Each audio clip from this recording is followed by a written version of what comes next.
গুরুচণ্ডালীর গল্প ও কবিতা পাঠের আসরে আপনাকে স্বাগতম। আজ যে লেখাটি পড়ব সেটি স্মৃতিকথা। লেখাটি যে বই থেকে নেওয়া হয়েছে সেটির নাম সে ছিল একদিন আমাদের। লেখক জ্যোতিষ্ক দত্ত। এই বইয়ের স্কুলের গল্প 1 এই পর্বটি পড়ছি অমিতাভ। ত্রৈলোক্যনাথ এক জায়গায় লিখেছিলেন, মানুষ মরে গেলে ভূত হয়, আর ভূত মরে মার্বেল হয়। তেমনি আমাদের অনেক মুখচোরা ভয় পাওয়া ইচ্ছেরা মরে তৈরি হয় এক একটা মন কেমন করা বিকেল। আর বিকেলগুলো মরে কি তৈরি হয় জানো? বাজারের থলে দেখেছ? উল্টোলেই একটা দুটো পেঁয়াজের খোসা ঠিক কোত্থেকে বেরিয়ে পড়বে। সেই রকম কতগুলো জিনিস কেমন করে যেন আলগা হয়ে লেগে থাকে আমাদের সাথে। কবে এসেছিল জানি না, আবার কোনোদিন ঝাড়তে গিয়ে বেরিয়েও যাবে। তাই গল্পগুলো এই বেলা লিখে ফেলা ভালো। আমরা যে স্কুলটায় পড়তাম তার নাম বরাহনগর মিশন, এবং তার নামকরণ যে সার্থক একথা কেউ কোনোদিন অস্বীকার করবে বলে মনে হয় না।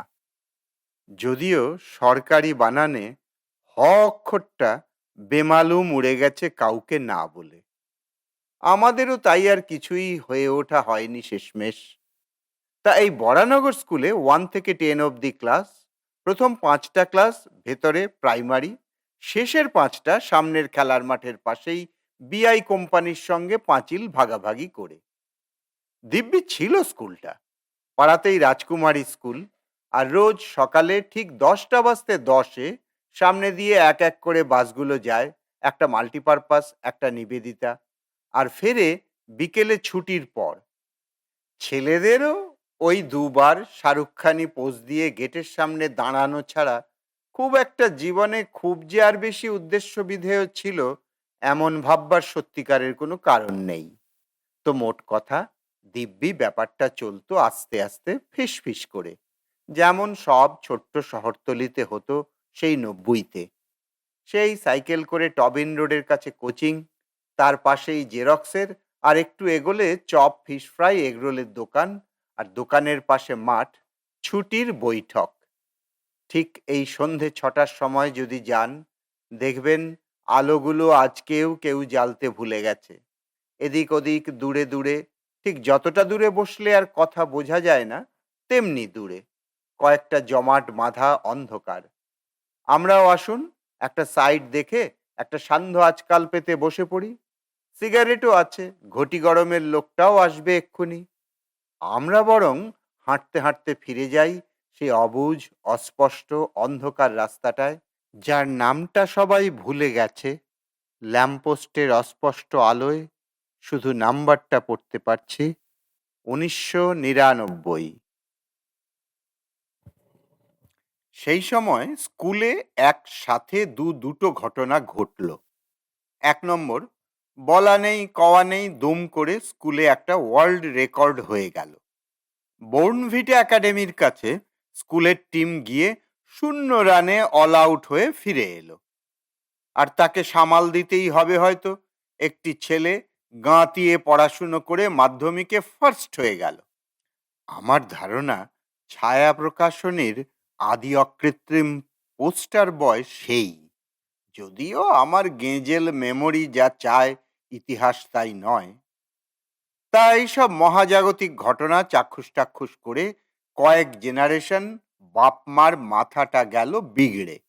হঠাৎ সবাই বুঝলো যে সাফল্যের চাবিকাঠি খুঁজতে আর টর্চ লাগবে না, এক্কেবারে হোলসেল কিলো দরে পাওয়া যাচ্ছে যোগেশদা, দিব্যদা, সুদীপ্তদার আখড়ায়। আমার বাপমা অর্থাৎ আমি যে এই রেনেসাঁয় এক্কেবারে দুম করে গিলোটিন হয়ে গেছিলাম তা নয়। তবে অচিরেই দেখলাম স্কুলের পরে বাড়ি গিয়ে আর 7:45-এর চিত্রহার নেই, আছে হুড়ুদ্দুম করে অভাগীর স্বর্গর নোট টোকা। এমনকি রোববার সকালেও যে জম্পেশ করে চন্দ্রকান্তা কি কাহানি দেখব আর ক্রুর সিংকে খিস্তাবো, সে গুড়ে বালি, চুন ও সুরকি। পি আচার্যের ভাষায় আমার দুর্যোগে তখন ঘনঘটার ভাগ্যাকাশ। কিন্তু ঠিক এই সময় একজন দারুণ লোকের সাথে আলাপ হয়ে গেল তার কোচিংয়ে পড়তে গিয়েই। ভদ্রলোকের নাম সুভাষ দা, সুভাষ মুখোপাধ্যায়। না, সেই কবি সুভাষ নন, যিনি ফুল খেলবার দিন নয় বলে অদ্য মেট্রো স্টেশন হয়ে গেলেন। তবে এই গল্পটা ইনি না হলে হতোই না হয়তো। সুভাষদা ঠিক কেমন ছিলেন বলে বোঝানো অসম্ভব। একটা গোলগাল পরিতৃপ্ত চেহারা, মাথায় এক ঝাঁক কোঁকড়া চুল, আর সত্যিকারের উদাত্ত গলা। সব থেকে বড় ব্যাপার, প্রথম দিনই ক্লাসের পর ডেকে বললেন, বইয়ের ওসব বাজে কবিতা না পড়ে এসো, আমরা টি.এস. এলিয়ট পড়ি আর রিলকের ২ নো এলেজি। এখন যখন পিছনে তাকাই, মাঝে মাঝে সেই বিকেলটার কথা মনে পড়ে। জয়েন্টের রেজাল্ট বেরোনোর পরের দিনই সুভাষদার বাড়ির ছাদে আমরা বসে চা খাচ্ছি, খুব চুপচাপ। সেই মধ্যবর্তী নৈঃশব্দ খানিকক্ষণ পরে সুভাষদাই ভাঙলেন। তা তুমি যাদবপুরেই যাবে, সেই একটা টি কাঁধে ঘুরে বেড়াতে আর গাছতলায় বসে গাঁজা খেতে? উত্তর দিতে পারিনি। যা হোক, আমি আসল গল্পটার থেকে এদিক সেদিক বাইলেনে ঢুকে পড়ছি। সেই ছোটবেলার অভ্যেস তো, চট করে যেতে চায় না, না? তাই গোটা টাইমটায় আমার একমাত্র অ্যাচিভমেন্ট বলতে গেলে ওই মাঠে দু একবার সিগারেট খেয়ে দেখা, আর একবার ক্লাস মনিটর হয়েও স্কুল পালানো বন্ধুদের নাম হেডুকে না বলে দেওয়া। মোটামুটি ওই বইতে আর নোটসে মুখ গুঁজেই কেটে যাচ্ছিল ৯০-৯০। কোত্থেকে যে দক্ষিণ বাতাস ঢুকে একে একে সবকটা বন্ধুরই উইকেট ফেলে দিয়েছে, সেটা বুঝতে একটু বেশ দেরিই হয়ে গেল। একদিন দেখলাম কোচিং থেকে বাস স্ট্যান্ড অবধি সঙ্গে হাঁটার আর কেউ নেই। সিগারেটটাও একাই কিনতে হচ্ছে, স্কুল ব্যাজটা পকেটে লুকিয়ে। নিয়তি দেখেছেন তো, নিয়তি মাতালকে যা নিয়ে যায় বাংলার বোতলের দিকে, আর ডিপ্রেশনের রুগীকে রেল লাইনের ধারে, এই সেই নিয়তি। তা প্রেমে আমিও ধপ করে পড়েই গেলাম, সঙ্গে পড়ার মতন লোকের আর অপেক্ষা না করেই। সে এক দারুণ সময় বটে। যাই দেখি বয়ঃসন্ধির ব্রণর মতন থেকে থেকে অল্প বসন্ত জেগে ওঠে, সে কুমার শানুর নাকি গলায় গান শুনেই হোক কিংবা টিভিতে ক্যাডবেরির অ্যাড দেখে। কিন্তু বিধি বাম, শুধাইল না কেহ। হঠাৎ এই সময় একদিন দেখি কোচিং এর পরই একটা ছেলে দাঁড়িয়ে আছে গলির মোড়ে, হাতে একটা সদ্য কেনা রাংতাটাও না ছাড়ানো উইলস ফ্লেকের প্যাকেট। ছেলেটির আসল নামটা চেপে যাচ্ছি, ধরা যাক ওর নাম ভজহরি। আর ও সেদিন ওই সিগারেটের প্যাকেটটা হাতে যার কথা বলবে বলে দাঁড়িয়েছিল, তার নাম ধরে নেওয়া যাক বিন্ধবাসিনী।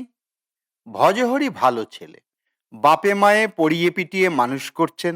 ছেলেও কেসিনাক কেপি বোস আর মাইতি সাঁতরা করে ফি বছর ক্লাসে জলজল করে ওঠে। যদিও বাংলাটা একটু মানে জয়েন্টে লাগবে না, কাজেই পড়ে খুব একটা লাভ নেই যাকে বলে। তো ভজহরি এসে বলল যে একটা চিঠি খুব দরকার, যার মূল বক্তব্য হচ্ছে যে ও বিন্ধবাসিনীকে খুবই করে, কিন্তু একটু কবিতা টবিতা না থাকলে ঠিক ব্যাপারটা জমছে না। আমি তো হাতে স্বর্গ পেলাম এবং একটা গোটা প্যাকেট ফ্লেক। জানা গেল আমি পত্র লেখক ও বাহক, খালি তলায় নামটা আমার নয়। যেমন ফেলুদার গল্পে হয় সেরকম পারিশ্রমিক, শুরুতে ফ্লেক, মাঝে একটা দুটো এগরোল, আর উঠে গেলে নেভি কাট। আমার দৌড় তখন শেষের কবিতা অবধি, তাও আবার দিদির দৌলতে, যে নিবেদিতায় পড়ার সৌভাগ্যে বোধহয় পুরো বইটাই এপাশ ওপাশ গাঁতিয়ে ফেলেছে ততদিনে। তা শুরুতে ভাবলাম অমিত রায়কে টুকলি করে জন ডান ঝেড়ে দিই, যাকে বলে টুকলি of order 2। For God's sake, hold your tongue and let me love. একটা গুড বয় কোম্পানির ফুল স্ক্যাপ পাতা ছিঁড়ে উপরেই সেটা লিখেও ফেললাম। কিন্তু কেমন একটা বুকটা ছ্যাঁত ছ্যাঁত করতে লাগলো। হাজার হোক ব্যাংকের কেরানি, মধ্যবিত্ত বাঙালি বাপ, টাং দেখে পানু ভেবে কেলিয়ে দিলে হয়ে গেল আর কি। আবার তন্ন তন্ন করে খুঁজলাম শ্বাসের কপ্তে। এইবার এলো সংস্কৃত। স্মারগারল খণ্ডনং মম শিরসি মণ্ডনম দেহি পদপল্লব মুদারম। লিখেই কেমন একটা সাত্ত্বিক শাহরুখ ভাব এলো। কিন্তু ভজহরি টিফিনের সময় বলল, বিন্ধ্যবাসিনীদের স্কুলে হিন্দি অ্যাডিশনাল, সংস্কৃত নাই, ওসব চলবে না।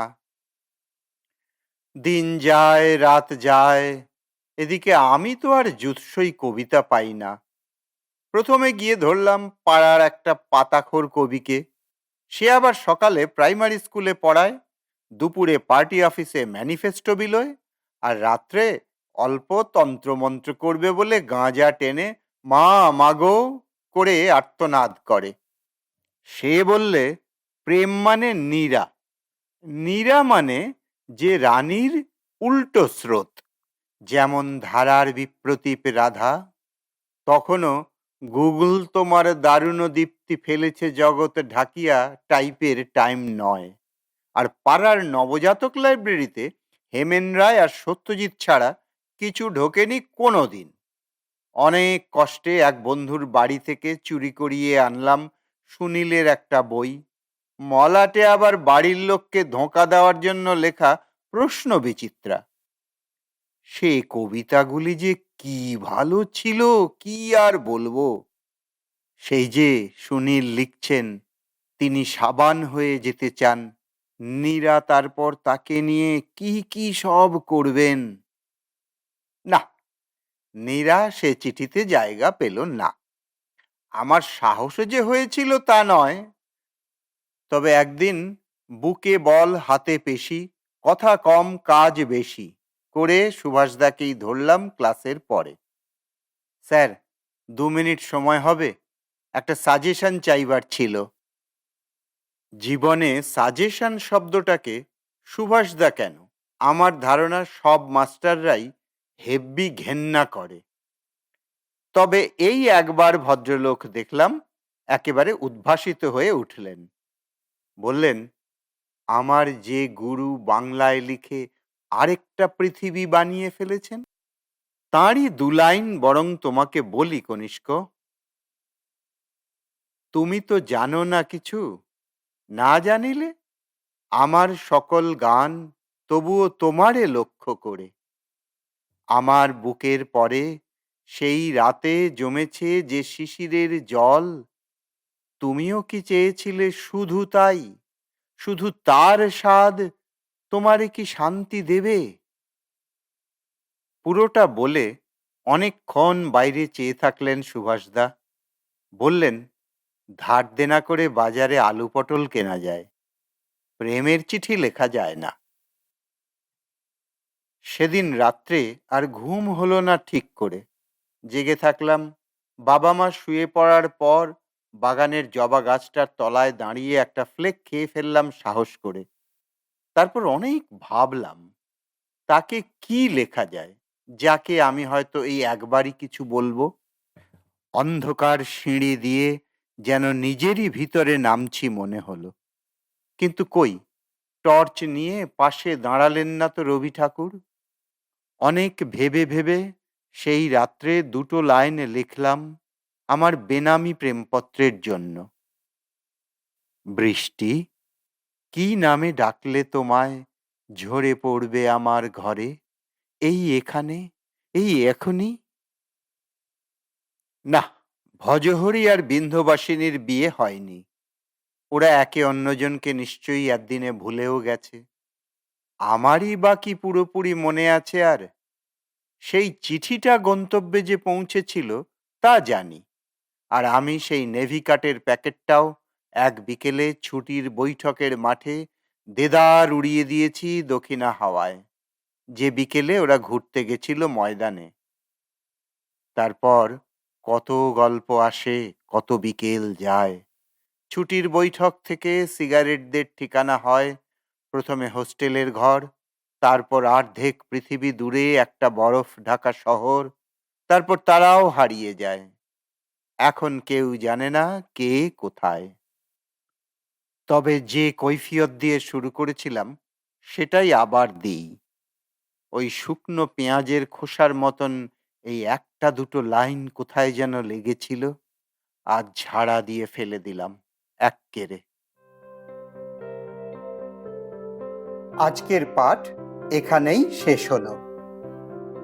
ভালো লাগলে ইচ্ছে হলে লাইক শেয়ার করতে পারেন, সাবস্ক্রাইব করতে পারেন আমাদের চ্যানেলটি, যাতে নূতন পাঠের খবর সরাসরি পৌঁছে যায় আপনার কাছে। আমাদের বইগুলি পাওয়ার জন্য আমাদের ওয়েবসাইটে বা কলেজ স্ট্রিটে পুঁটিরামের উল্টো দিকে আমাদের দোকানে অথবা ফোনে যোগাযোগ করতে পারেন। ঠিকানা আর ফোন নাম্বার এই ভিডিওর ডেসক্রিপশনে দেওয়া আছে। আমাদের পাঠের আসরে অংশ নেওয়ার জন্য আপনাকে অসংখ্য ধন্যবাদ।